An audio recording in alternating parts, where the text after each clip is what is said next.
The chair recognizes the gentlewoman from Hawaii. Thank you, Madam Speaker.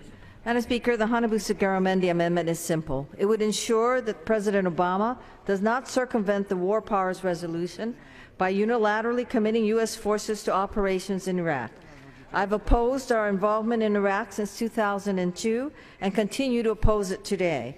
On Monday, President Obama invoked the War Powers Resolution to send an additional 275 troops into Iraq to increase security at the U.S. Embassy in Baghdad. Today, we heard possibly an additional 300 personnel.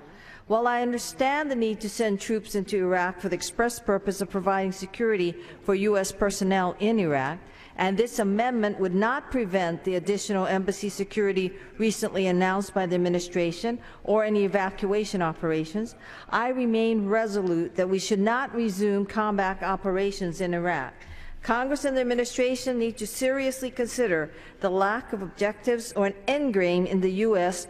would achieve through further military involvement in Iraq. We know the results when we don't know what the endgame is, and we don't fully consider the consequences of military action.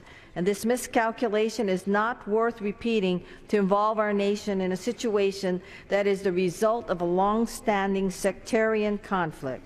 After over a decade of U.S. military action in the Middle East, it has taken lives and come to far too high a cost of our nation's resources. We must let the Iraqi people decide their own future. The wars in Afghanistan and Iraq are estimated to have cost between $4 trillion to $6 trillion, taking into account the medical care of wounded veterans and expensive repairs to the force depleted. This monetary figure cannot come even close to measuring the human lives that were taken as a result of our involvement in the Middle East. Madam Speaker, we simply cannot afford the options under consideration. U.S. forces should be on a new strategy for regional engagement rather than the considering options that we get involved as we have in the past. This amendment would do that. I ask my colleagues to vote for this amendment and ensure that the President abides by the law and does not put American lives at risk by involving U.S. troops in combat operations in Iraq. And I reserve the remainder of my time. The gentleman would yield? Yes.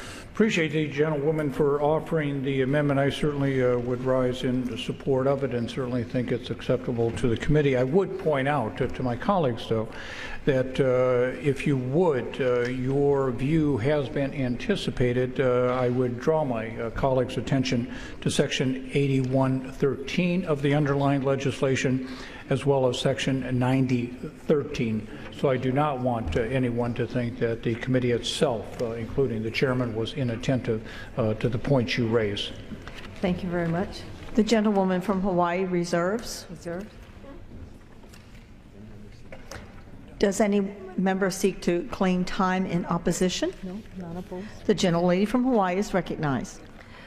I thank the chair and the ranking member of this subcommittee for accepting my amendment, and I yield back. The gentlelady yields back pursuant to Clause 6 of Rule 18. The question is on the amendment. The question is on the amendment offered by the gentlelady from Hawaii. Those in favor say aye. Those opposed, no.